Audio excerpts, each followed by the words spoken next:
Hey scholars! Today we're reading a book called Corduroy. Corduroy is a book from my childhood.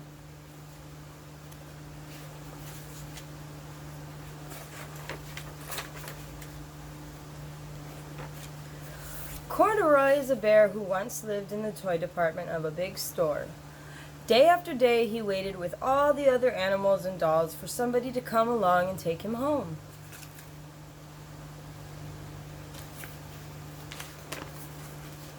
The store was always filled with shoppers buying all sorts of things, but no one ever seemed to want a small bear in green overalls.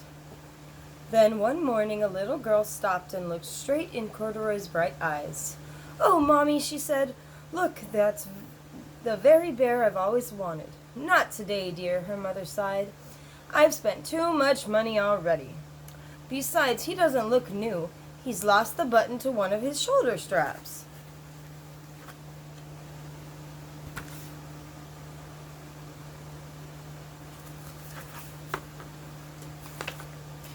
Corduroy watched them sadly as they walked away. "I didn't know I'd lost a button," he said to himself. "Tonight I'll go and see if I can find it."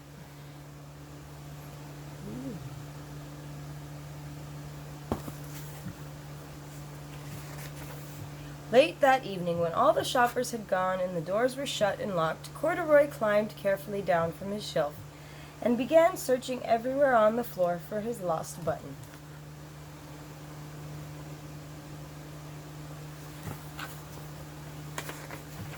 Suddenly he felt the floor moving under him. Quite by accident he had stepped onto an escalator, and up he went. Could this be a mountain, he wondered? I think I've always wanted to climb a mountain.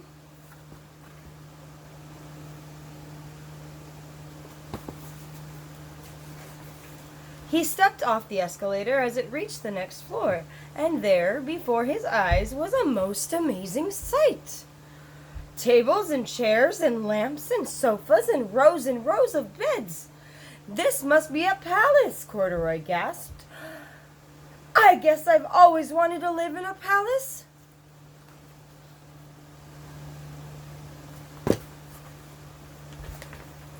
He wandered around admiring the furniture. "This must be a bed," he said. "I've always wanted to sleep in a bed," and up he crawled onto a large, thick mattress. All at once he saw something small and round. "Why, here's my button," he cried, and he tried to pick it up. But, like all the other buttons on the mattress, it was tied down tight.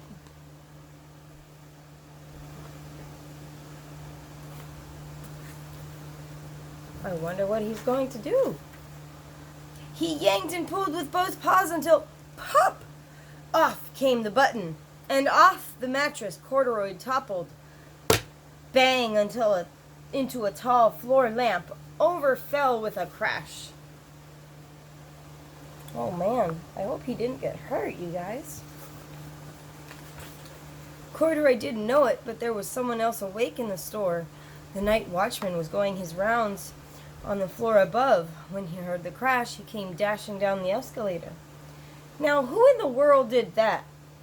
he exclaimed. "Somebody must be hiding around here."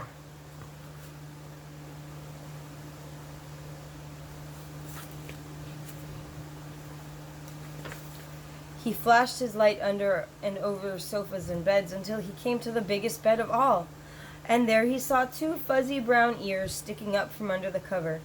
"Hello?" he said. "How did you get upstairs?" There are his two fuzzy brown ears. And oh, Corduroy got found. The watchman tucked Corduroy under his arm and carried him down the escalator and set him on the shelf in the toy department with the other animals and dolls.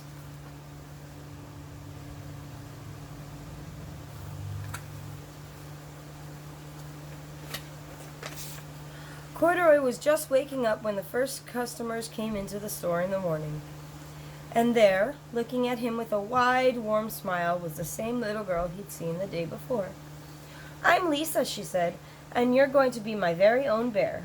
Last night I counted what I've saved in my piggy bank, and my mother said I can bring you home." Oh, so she's going to buy him. Shall I put him in a box for you? The sale lady asked. Oh, no, thank you, Lisa answered, and she carried Corduroy home in her arms. She ran all the way up 4 flights of stairs into her family's apartment and straight to her own room.